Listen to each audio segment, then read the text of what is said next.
కృష్ణ వందే జగద్గురం. ఇది మా వంగతోట అండి, భూఆధారిత ప్రకృతి వ్యవసాయ క్షేత్రంలోని వంకాయ నారు వేసినటువంటి ఓ ప్లేస్ ఇది. దీనిలో మనకి ఈ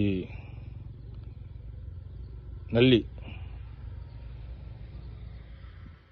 పిండి నల్లి, పచ్చ నల్లి, ఈ నల్లి అంతా కూడా మనకి ఏ మందులు కొట్టినా కూడా, మనం ఎన్ని రకాల కషాయాలు కొట్టినా కూడా ఇక్కడ పనిచేయలేదండి.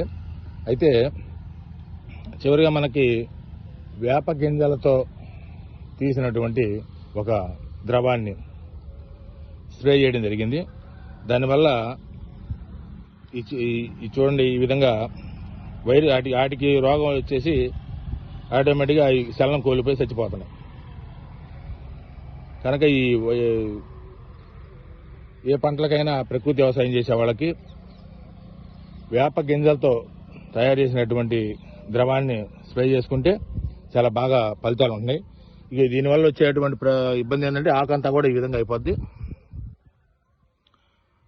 ఆకుని ఈ విధంగా చేసేది అనమాట. మనకి దీని రిజల్ట్ బాగుంది కాబట్టి మనం వేప